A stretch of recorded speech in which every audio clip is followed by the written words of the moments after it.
Let's be honest. One of the biggest conversations that you're probably having with buyers right now is about compensation.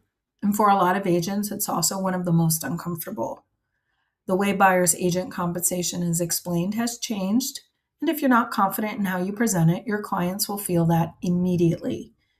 In this short training, we're going to simplify the conversation. I'll walk you through how to clearly explain buyer's agency compensation, how to position your value, and how to handle it in a way that actually builds trust instead of creating confusion. Because when you can explain this well, you don't just inform your client, you separate yourself from every other agent they're talking to. So let's consider a clear, client friendly script that keeps it conversational and low pressure while still positioning your value.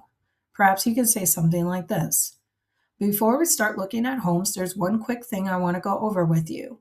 It's called the exclusive buyer agency contract.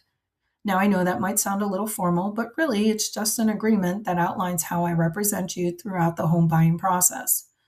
What it does is it makes it clear that I'm working 100% in your best interest, helping you find the right home, negotiate the best terms, and guide you through every step from start to finish. It also explains how compensation works, so there are no surprises later.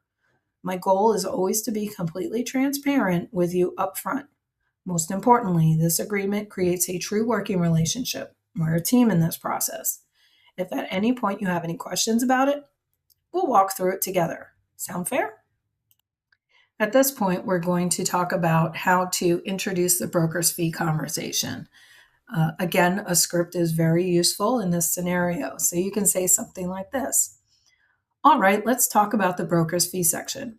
This is just the part that explains how I get paid for helping you through the process. In Pennsylvania, the fee is typically expressed as a percentage of the purchase price or a dollar amount. And that amount is agreed upon here in advance so everything is clear and upfront.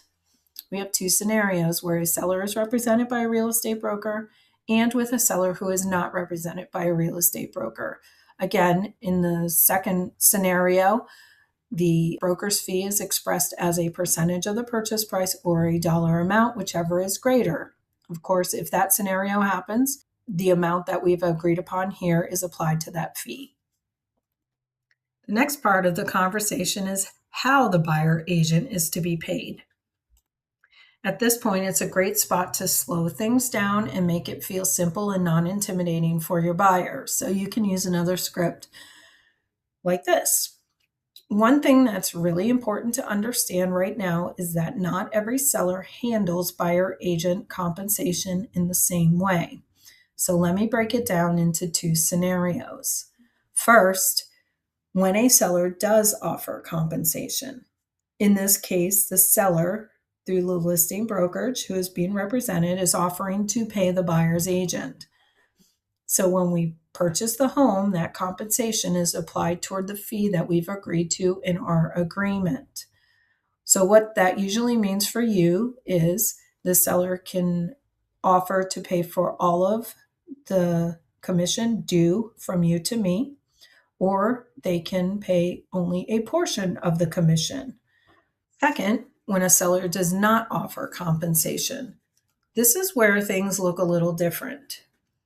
If there's no compensation being offered, then we have a couple of options.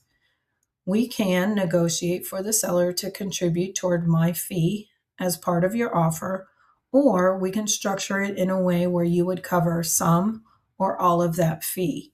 But, and this is important, we would walk through that before you move forward with that property so you can make a fully informed decision.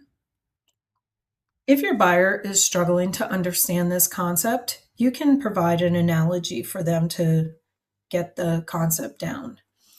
Think of it kind of like going out to dinner. Sometimes you go to a restaurant where the tip is already included in the bill. That's like when a seller is offering compensation. My fee is essentially built into the transaction, and you don't have to think much about it. Other times, the tip isn't included. You still have your server. You still get the same service, but now you decide how that gets handled. That's like when a seller isn't offering compensation. In that case, we can sometimes ask the seller to cover it as part of the deal, or we structure it so that you're aware of it upfront before moving forward. Either way, the service doesn't change. I'm still here to represent you, negotiate for you, and guide you through everything. This just helps you understand where that piece comes from so there are no surprises. So, as we wrap this up, remember the exclusive buyer agency contract isn't just a form, it's a conversation. The agents who win in this market are the ones who can explain it clearly, confidently, and without hesitation. When you lead with transparency, set expectations up front, and communicate your value, this doesn't feel like pressure to the client. It feels like professionalism. Your goal isn't just to get it signed, it's to help your client understand why it matters. Because when they understand it, they trust you. And when they trust you, everything else in the process gets easier. So take this, practice it, make it your own, and go have a better conversation.